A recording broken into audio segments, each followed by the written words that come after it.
Aqui atrás de mim nós temos o Mar da Galileia e seguindo adiante, não muito distante de nós temos as cidades que nos tempos bíblicos era chamada por Cafarnaum, Betsaida e já não aqui bem na costa, mas não distante delas, nós temos Corazim. Algo interessante para falar a respeito dessas cidades da Galileia, muito próximos de onde Jesus estava, morando em Cafarnaum, onde o seu ministério teve grande impacto. Nós lemos lá em Mateus 11, de 20 a 24, o seguinte: então Jesus começou a denunciar as cidades em que havia realizado a maioria dos seus milagres, porque não se arrependeram. Ai de você, Corazim, ai de você, Betsaida, porque se os milagres que foram realizados entre vocês tivessem sido realizados em Tiro e Sidom, ele já está falando da terra dos gentios, dos cananeus. Há muito tempo elas se teriam arrependido, vestido roupas de saco e cobrido-se de cinzas, que era parte do costume dos judeus, através do qual eles expressavam um profundo arrependimento. Ele diz, mas eu lhes afirmo que no dia do juízo haverá menos rigor para Tiro e Sidom do que para vocês. E você, Cafarnaum, será levado até o céu? Não, você será até o Hades, palavra do Novo Testamento usada para falar do inferno. Se os milagres que em você foram realizados tivessem sido realizados em Sodoma, ela teria permanecido até o dia de hoje. Mas eu lhes afirmo que no dia do juízo haverá menor rigor para Sodoma do que para você.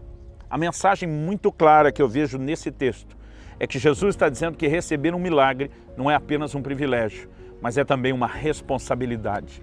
Que privilégio essa região que jazia em trevas e Deus fez resplandecer uma grande luz teve, de receber o Cristo, de tê-lo operando milagres poderosos como nunca se viu antes na história da humanidade, de vir com um ministério expressando o coração amoroso de Deus, de misericórdia, a mensagem do reino de Deus, mas mesmo diante de tantos milagres e dessa mensagem, eles não corresponderam. Então, o que nós percebemos aqui é que experimentar, às vezes até mesmo ver e presenciar milagres, não é só um privilégio, é uma responsabilidade. Nenhuma dessas cidades subsistiu. Elas foram destruídas, elas foram julgadas, mas Jesus não estava falando que hoje elas estariam em ruínas literalmente. Ele está dizendo no dia do juízo haverá menos rigor para Sodoma e Gomorra. Uma das cidades que a gente olha com uma maior expressão de pecado e dignas de maior juízo. O Senhor diz, haverá menos rigor no juízo para eles do que para vocês. Algo que eu e você precisamos entender é que tanto a mensagem como os milagres de Cristo não é para mim e para você só um privilégio recebê-los, mas uma responsabilidade de corresponder com eles.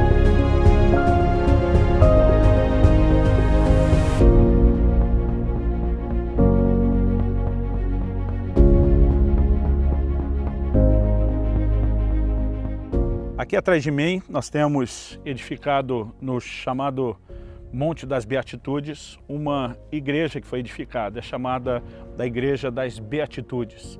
Para nós, além da discussão se o local é realmente preciso ou não onde Jesus fez, vamos repetir várias vezes aqui o lembrete de que mais importante do que localizar o local onde tudo aconteceu, que para nós não é tido como sagrado, é entender a mensagem que está por trás disso. Agora, estar aqui, mesmo não tratando como um solo mais sagrado do que outro, nos ajuda a nos ambientar naquilo que Jesus viveu na sua época.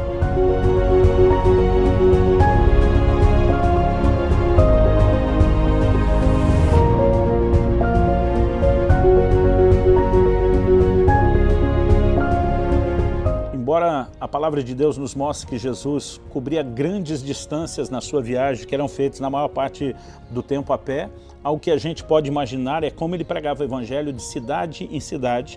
Essas grandes distâncias também eram cobertas de forma fracionada, parando em cidades que eram próximas, e assim ele ia pregando o evangelho do reino.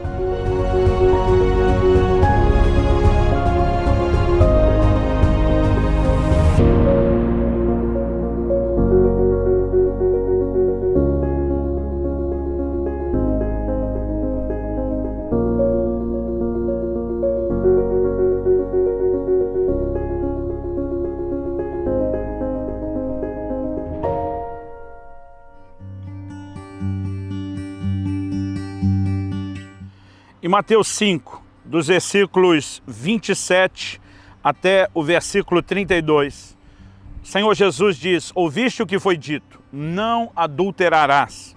Eu, porém, vos digo, Qualquer que olhar para uma mulher com intenção impura no coração, já adulterou com ela. Se o teu olho direito te faz tropeçar, arranca-o e lança-o de ti, pois te convém que se peca um dos teus membros e não seja todo o teu corpo lançado no inferno. Se a tua mão direita te faz tropeçar, corta e lança de ti, pois te convém que se peca um dos teus membros e não vá todo o teu corpo para o inferno. Também foi dito, aquele que repudiar sua mulher, dê-lhe carta de divórcio. Eu, porém, vos digo, qualquer que repudiar sua mulher, exceto em caso de relações sexuais ilícitas, a expõe a tornar-se adúltera, e aquele que casar com a repudiada comete adultério. O Senhor Jesus toca no assunto do adultério. Ele começa, em primeiro lugar, citando a lei de Moisés.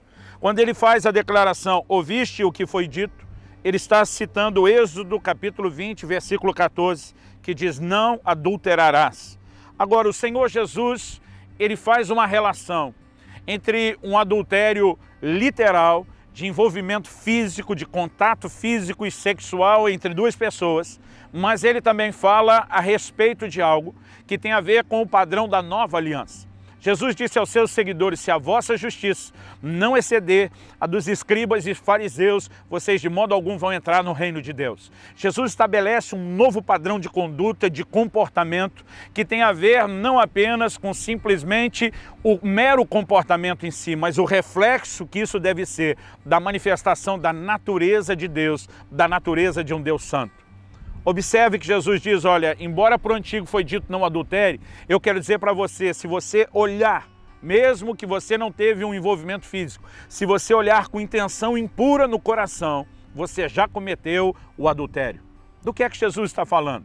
É como se ele unificasse 2 dos 10 mandamentos, porque além do mandamento de não adulterar, Êxodo capítulo 20, versículo 17, também dizia, não cobiçarás. Entre as várias coisas que Deus relaciona para não cobiçar a casa do próximo, o animal do próximo, Deus diz o seguinte, não cobiçarás a mulher do teu próximo.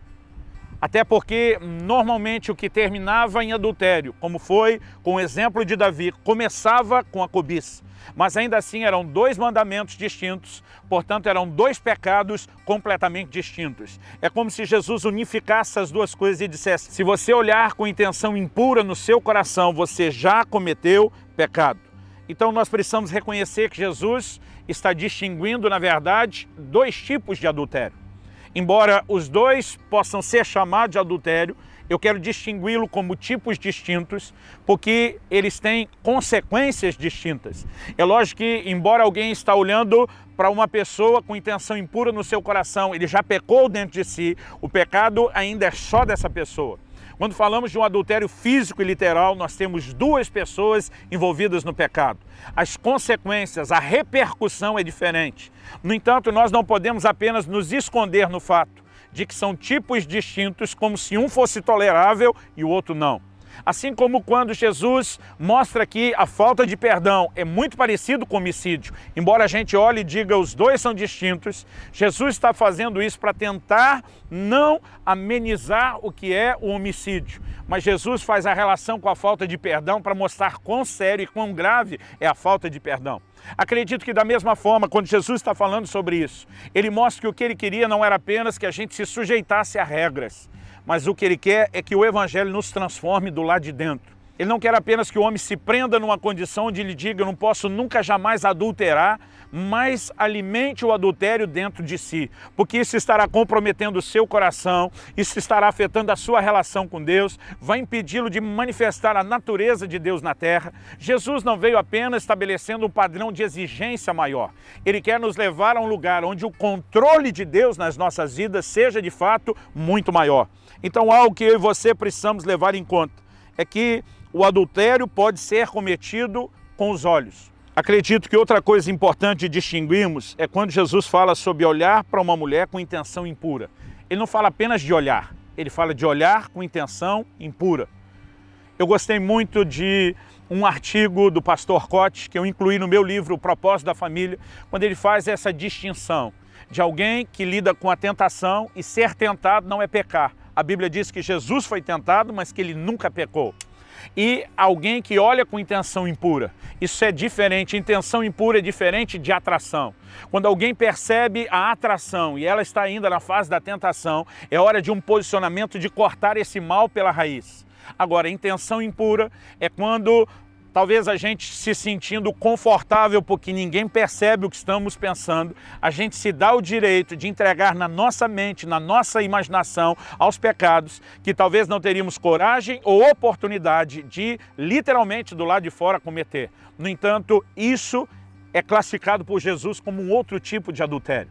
Então nós precisamos levar isso muito a sério. Desde a velha aliança, Deus já havia separado na forma de 2 mandamentos, o não adulterar e o não cobiçar, porque de fato queria levar o homem a um lugar onde ele se protegesse de pecar contra Deus e assim, consequentemente, se afastasse. No Novo Testamento, a Bíblia também enfatiza a concupiscência dos olhos. O apóstolo João escreve, em 1 de João 2, de 15 a 17, ele diz: não ameis o mundo, nem as coisas que há no mundo. Se alguém amar o mundo, o amor do Pai não está nele, porque tudo que há no mundo, a concupiscência da carne, a palavra concupiscência significa desejo. A concupiscência dos olhos também significa cobiça. E a soberba da vida não procede do Pai, mas procede do mundo. Ora, o mundo passa, bem como a sua concupiscência. Aquele, porém, que faz a vontade de Deus, permanece eternamente. Essa cobiça, esse desejo dos olhos, é algo com o qual o homem tinha que lidar desde a velha aliança.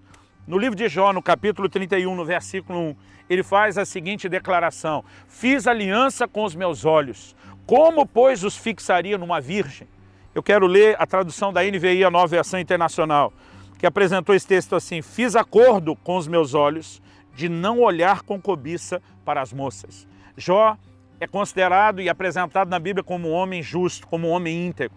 O livro de Jó é um dos livros mais antigos da Bíblia.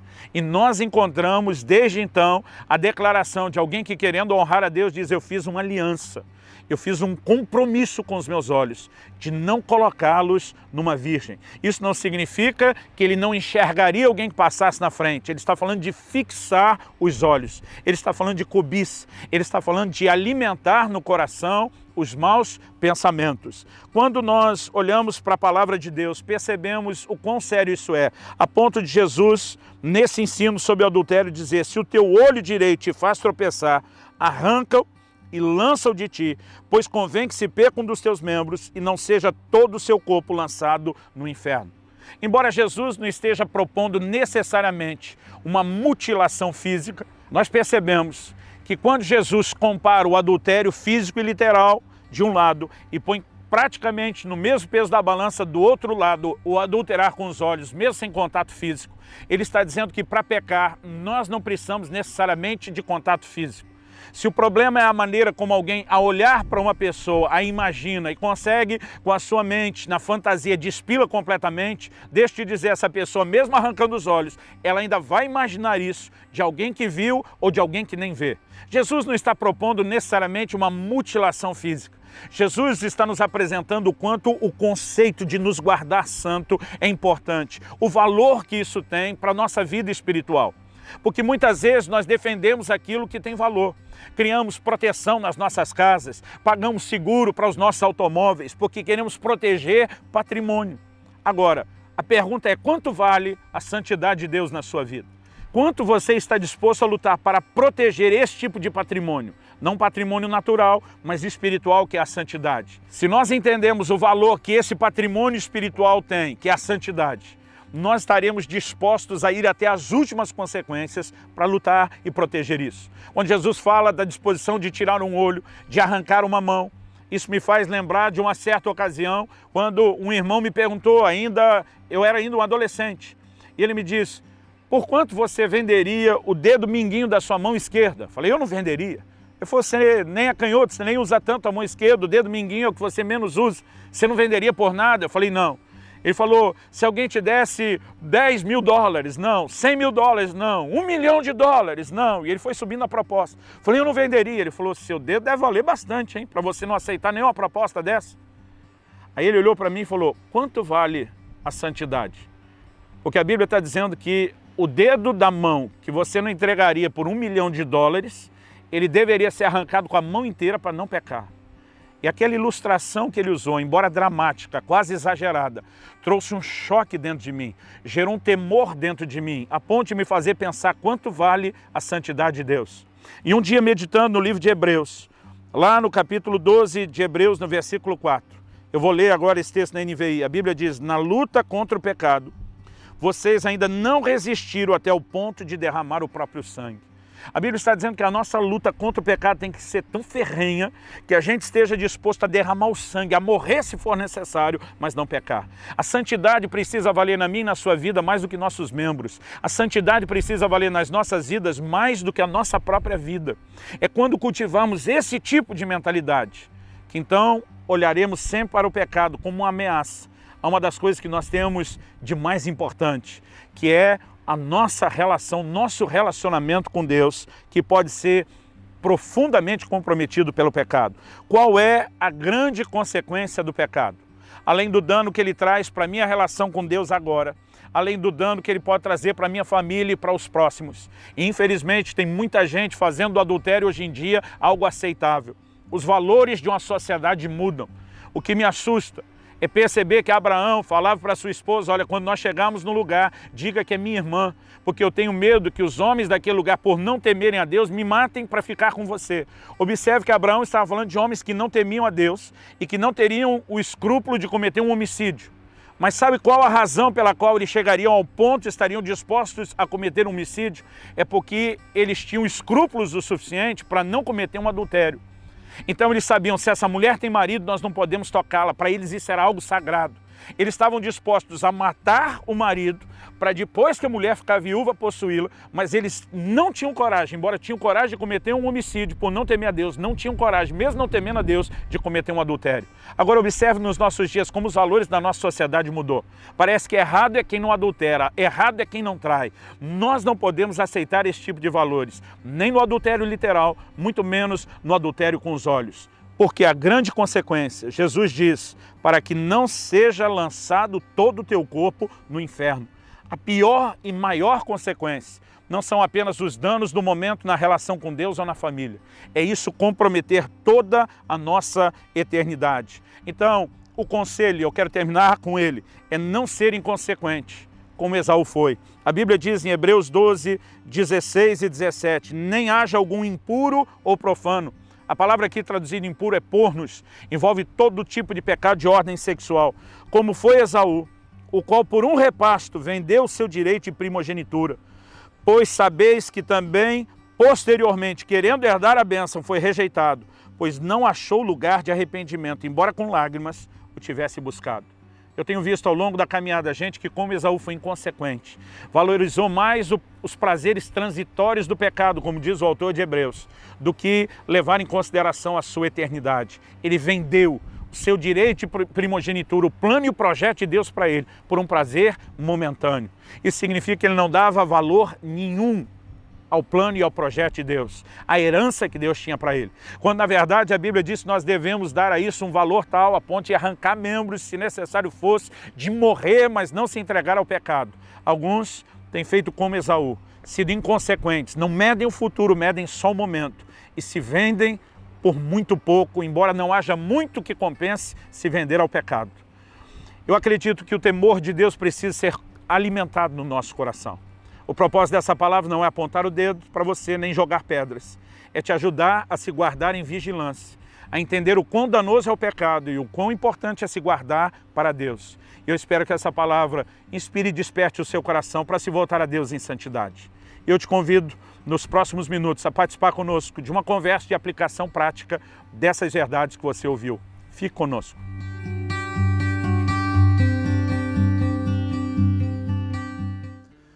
Nós vimos a importância de ter um posicionamento firme de luta contra o pecado. Mostramos que santidade, na verdade, é o nosso maior patrimônio, vale mais que nossa vida, vale mais do que os membros do próprio corpo.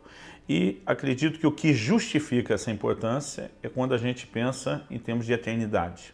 Então eu queria que a gente, para finalizar, né, uma aplicação prática e a conclusão dessa mensagem, que a gente pudesse levar em consideração essas duas coisas. A importância de se lutar contra o pecado, né, e durante essa luta, o que é o nosso foco, o que nos motiva nessa luta, que é enxergar a eternidade, né? Então, a palavra de Deus, por exemplo, nos orienta lá no livro de Hebreus, que a gente não deve ser como Esaú, né? É uma orientação para mim muito clara, mostrando que esse exemplo que ele cometeu não deve ser cometido por nós. Porque né? Era um momento de fome, um momento de desespero, né? E quantas pessoas nesse momento de um desejo ardente abrem mão de algo, né? Não conseguem enxergar lá na frente. E quando a gente pensa em eternidade, nenhum pecado, nenhum prazer imediato vale a pena, porque o que está em jogo é muito maior. A gente tem que ter esse zelo, né? A Bíblia diz que ele vendeu o seu direito de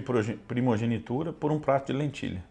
Ele foi inconsequente, né? O prazer do momento falou mais alto do que o resto da vida dele na terra. Agora, a troca de Esaú, ela ainda é uma troca por uma cronologia menor, por uma maior, mas que ainda tinha fim, né? Era a sua vida na terra. Agora, muita gente está trocando a sua eternidade por um prato de comida, né? Um prato de lentilha. Na verdade, é algo que dá um pouco de prazer, um prazer momentâneo. Tem pessoas que literalmente, por minutos de prazer na imoralidade, estão jogando fora a sua eternidade. Então, eu acredito que pensar na eternidade pode ser algo que nos justifique, que justifique a nossa decisão de lutar, né? E pensar que o pecado não fere apenas a gente, mas a relação com Deus. Quando a Bíblia diz que José, né, fugiu da mulher de Potifar, a declaração dele é: como cometeria eu tamanha maldade contra Deus? Ele não está só olhando, olha, eu vou cometer uma maldade contra você, uma maldade contra o seu marido, e diz, eu vou ferir a minha relação com Deus. Então, nós vivemos por algo muito maior do que o nosso código de ética, né, do que o nosso código moral. Na verdade, o código moral, ele reflete a nossa preocupação com algo que é muito maior. É o relacionamento com Deus, são as consequências eternas, né? E Jesus deixa claro dois tipos de consequências. Ele fala sobre alguém ser lançado no inferno, né? Tem muita gente tentando hoje acreditar num evangelho que negue a realidade do inferno, né? Se o que Jesus falou sobre o inferno não era verdade, não merece credibilidade, nada do restante do que ele falou merece credibilidade e vai ser verdade. Não tem como só uma parte disso ser verdade. A gente sabe que o inferno foi criado para o diabo e os seus anjos. A intenção de Deus nunca foi que o homem fosse para lá. Quando o homem pega a rota do pecado e entra então nesse caminho de perdição, Deus proporciona a salvação em Jesus.